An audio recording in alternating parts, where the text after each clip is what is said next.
Ruins, rubouts, and trash. In my own experiences with it, curiosity is about patterns. It's one of our most powerful tools for noticing difference in the environment. When human beings detect difference, when we notice that the way things show up for us is different than the pattern we expected, what happens next is patterned too.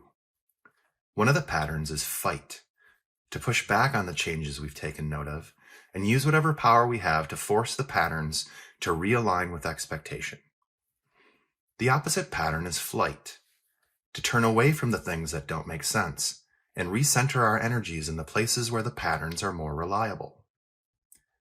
I'm interested in a third way, in a response to what curiosity finds out that isn't yet directional like fight-flight. Instead, it's a loop from curiosity into wonder, and then back again into a heightened state of curiosity.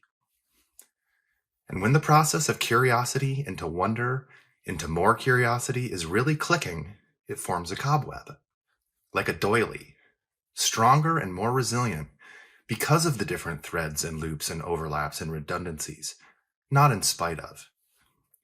If you allow this loop to keep looping, it forms a center, like a nest, thatched in new patterns, circumscribed by questions. Ideal conditions, I believe, for developing an appreciation for the texture of the real situation one finds oneself in, and to discern individual threads in its fabric, to figure out what connects this difference we've noticed in the environment into the sameness we're more familiar with, because everything connects. The loop of curiosity and wonder that I've been wound up in for decades now, that I'm in no hurry to be disentangled from, has to do with the architecture part of information architecture. My desire to understand it has been warmed by friction in the overlaps of this one particular thread with threads that connect into the fabric of fields I have no training in: cartography, environmental graphics, exhibitions, visual design, industrial design, and the making of the built environment. The texture of the situation I find myself in here today, on the architecture side of the information architecture equation, doesn't so much match the patterns I learned in library school. But there are some threads. What a gift to have been able to follow some threads from the work of Christina Woodkey and Nathan Shedroff back to a source they were personally connected to in different ways. This source was and is Richard Saw Worman. In 1976, he wrote a fable about a city where old people and old buildings were cherished through a department called Waiting to be Wanted. In March, Richard will be 86, but he's not yet old, and he doesn't like waiting. Since designing and publishing his first book 60 years ago, the notebooks and drawings of his beloved teacher and mentor, Louis I. Kahn, he went and did 99 other books too, living 5 lives in the space of one. Working on his biography has become a daily riot of new discoveries and new stories, as the network effects of a decade of threading loop-de-loops in the curiosity and wonder pattern suddenly starts to speed up. My inbox is now a constant celebration of magazine articles, book scans, and personal photos, like this picture of Richard that Lance Wyman shot in a sun-drenched mountain glade in Aspen in June of 1972. Perhaps I am too comfortable dwelling amid these wonders. After all, it's been 10 years since my first telephone interview with Richard Saw Worman, 10 years since I decided to begin work on his biography, and oftentimes, to an outside observer, my work on this project must look like doing nothing at all. But looks can be deceiving. In that first interview, Richard told me that if I wanted to understand what he understood and see as he sees, that there were 4 things that I'd need to know about: Lucan, Lucan, Lucan, and Lucan. Here's what Lucan has to say about wonder. Form comes from wonder. Wonder stems from our in-touchness with how we were made. One senses that nature records the process of what it makes, so that in what it makes there is also the record of how it was made. In touch with this record, we are in wonder. This wonder gives rise to knowledge. But knowledge is related to other knowledge, and this relation gives a sense of order, a sense of how they interrelate in a harmony that makes all things exist. From knowledge to a sense of order, we then wink at wonder and say, "How am I doing, wonder?" The biographers have varied in the truths they've tried to tell about Lou Kahn since his death in March of 1974, but the smudges on his hands and on his sleeves, those are factual. Kahn's preferred medium was charcoal. He liked to use the side of his hand to rub out the thing he was drawing in order to draw it over and over again, turning the tracing paper into a palimpsest, where some trace of each previous marking is still there, only blurred out and faded back by Kahn's rubbings out and re-renderings, so that in what he made, there is also the record of how it was made. Richard told me that Kahn insisted on using charcoal made from grapevines, perhaps as part of a francophile or even bacchanal fantasy of connecting all the way back to the ancient ruins he was most stirred by, in Carcassonne, Paestum, Luxor, the Pantheon.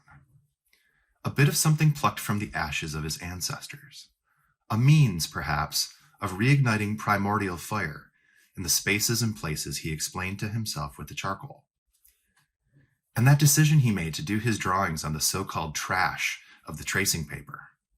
Not only was each sheet of it its own potential palimpsest of rub-outs and re-renderings, the sheets themselves could be onion-skinned to permit the darker markings on each layer to be faintly discernible and literally traceable from the layers above or below.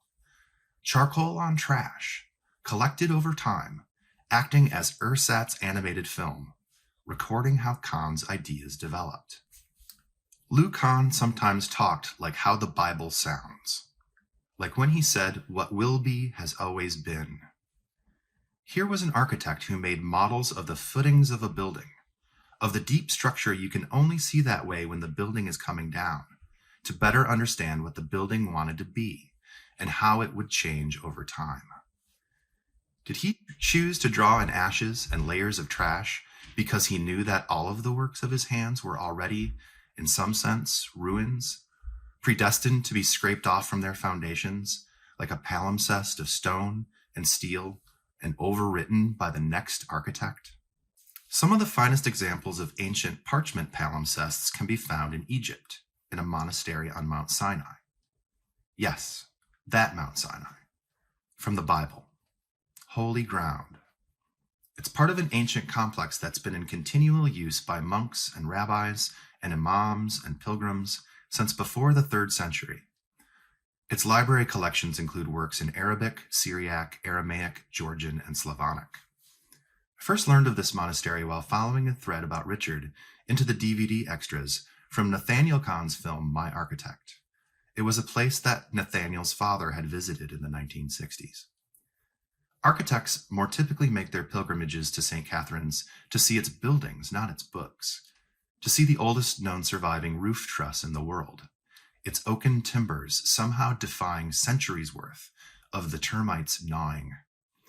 144 of the 3,300 manuscripts in the library at St. Catherine's show the signs of previous writings having been made on and then scraped off from the parchment that the current text then was written over top of. I was not surprised to read that in many instances, it is the original text that is of greater interest to scholars today. The people I've interviewed who worked in Lou's office when Richard did tell stories about the extraordinary power and clarity of Kahn's original drawings for a new project. Beginnings, beginnings, beginnings, beginnings. I love beginnings, he said, which must be understood as a paradox coming from the guy who said, "What will be has always been." Why am I telling you all of this stuff about Lou Kahn? For 2 reasons. First and most obviously, to highlight the crucial role that archives and records keeping plays in fueling the loop from curiosity into wonder and then back into heightened curiosity. Thanks to their preservation in the archives at the University of Pennsylvania and to their publication in books and exhibitions, people are still wondering about the drawings of Lou Kahn today, perhaps at this very moment, following his traces, uncovering connections, discovering patterns. The second because why is because I worry that unlike Kahn's process and tools, the processes and tools we use are aimed at helping us satisfy the demand for moving fast and shipping products, not to be good or to better ensure the doing of good work? How will the interaction designers and information architects that show up after we go away trace their interests back through the layers of what we made, when the tools we use and the processes we're following today are so insufficiently palimpsestic and or proprietary and or locked up behind licenses that virtually ensure their inscrutability and unavailability to people forward from us in time, in ways that the people who came before us didn't have to think about all that much? My son Garrett told me about a YouTube video from a conference where the presenter asked for a show of hands from video game developers in the audience who could produce or successfully compile their own code from the previous quarter, or from the previous year, or from 2 years ago. And by that time, the point had been made. Nobody had their hand in the air. I'm curious to see what the equivalent show of hands might look like in our communities of information architecture practice. Lou Kahn said that a house is only good if it's good for the next man. He knew that the likelihood of its spaces and places continuing to be loved after the first man had come and gone requires the kinds of attention to detail you'd have to be paying if the next man and the next man were embraced as stakeholders from the onset. Kahn's body of work was, in the archaic English way of saying, builded to the ages, executed in materials and utilizing techniques that were explicitly designed to outlast the next man. Some of them may yet outlast the last man. As contrasted with the stuff we make, executed in materials and utilizing techniques that have been explicitly designed to make the human context of a particular place and a particular time irrelevant. In June of 1972, I was born, and Richard Saw Worman chaired the International Design Conference in Aspen. He called the conference the Invisible City. In a time of accelerating urban decay and so-called urban renewal, the program for the conference was focused on making cities observable and making the built environment understandable. The Invisible City was a Rocky Mountain high, about as utopian as Richard ever got in the development of his thinking about cities. Attendees recollect it as having been among Richard's best conferences, like a kind of proto-TED. Lou Kahn gave a talk there, flying into Aspen after having been in London to receive the gold medal from the Royal Institute of British Architects. Coincidentally, Italo Calvino published his faux historical masterpiece, Invisible Cities, later that same year, wherein a languid and despondent character called Kubla Khan is being regaled with fantastical descriptions of and stories about his empire by a Venetian explorer called Marco Polo. This other Khan is said to have said that in the lives of emperors there is a moment which follows pride, the desperate moment when we discover that this empire, which had seemed to us the sum of all wonders, is an endless, formless ruin. Calvino's narrator goes on to say that none of the stories and explanations of his courtiers, nor the adulations of his concubines, could soothe the great Khan's ennui.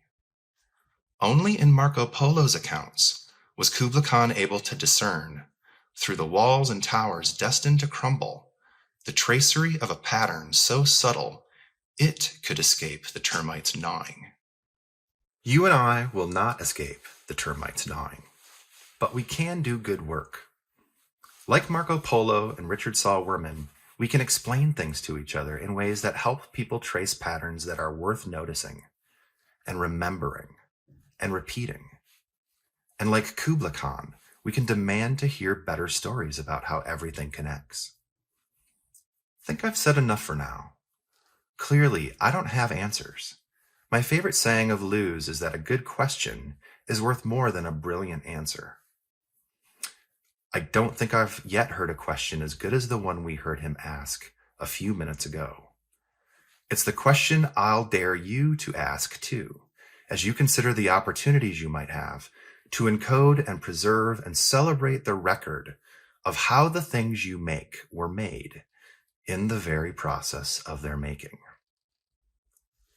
How am I doing, wonder?